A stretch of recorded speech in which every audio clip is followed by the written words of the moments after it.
For a while, everything with Fred felt right. We were that couple everyone teased but secretly admired.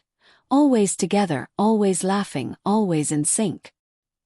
He became my calm after chaos, the peace I didn't know I needed. When Clement had broken me, I thought I'd never love again. But Fred rebuilt my faith, brick by brick. He'd surprise me with small things. A handwritten note before exams, a snack when I skipped lunch, a random text saying, "Just thinking about your smile." I began to picture a future with him. Graduation, work, maybe even forever. It felt safe to dream again. But sometimes, love is tested not by enemies, but by time and attention. Started like a whisper. Fred had joined a new student committee. Meetings, events, trips. I was proud of him. He was ambitious and hardworking. But soon, his schedule became unpredictable.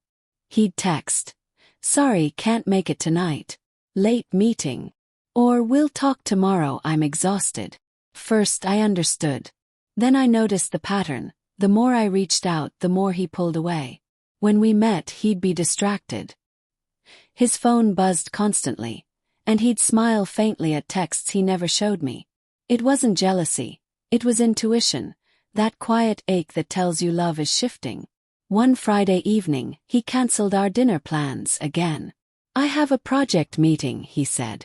Later that night, scrolling through social media, I saw him tagged in a photo.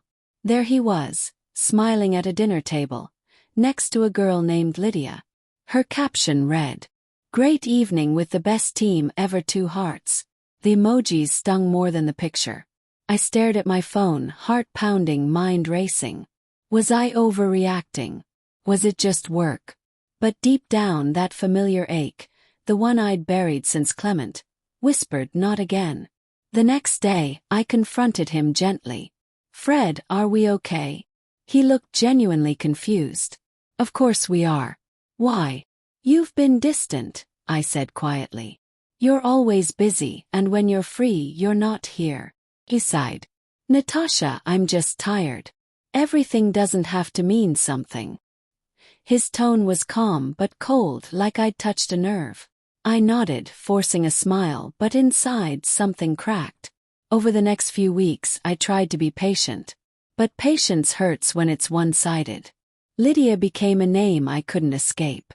She was in every group post, every event recap. And though Fred never mentioned her, his silence spoke volumes. I started questioning everything. Not because I wanted to, but because I could feel us slipping away. Then came the day I couldn't ignore the truth. I had gone to surprise him after class, holding a small gift, a framed photo of us from our last trip. But when I reached his department, I saw him by the parking lot, talking to Lydia. They stood too close. She laughed, and he brushed a stray strand of hair from her face. That simple gesture, so gentle, so familiar, broke me. I didn't wait for an explanation. I turned, walked away, and this time I didn't cry. 'Cause some lessons you only need to learn once. That night, Fred called again and again. I ignored him. When I finally picked up, my voice was calm. "Fred," I said, "you don't have to explain. I just hope she makes you happy." He tried to speak, but I hung up. And for the first time, I didn't beg or wait for closure. I had already given enough of myself to people who didn't know how to stay. Days turned into silence. Then one evening, sitting by my window, I realized something profound. I didn't hate him.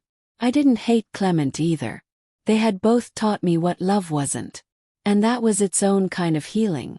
From that moment, I made a promise. No more breaking for others. No more shrinking to fit their love. I would rise. Not bitter but better. Because even broken hearts, when healed right, shine brighter.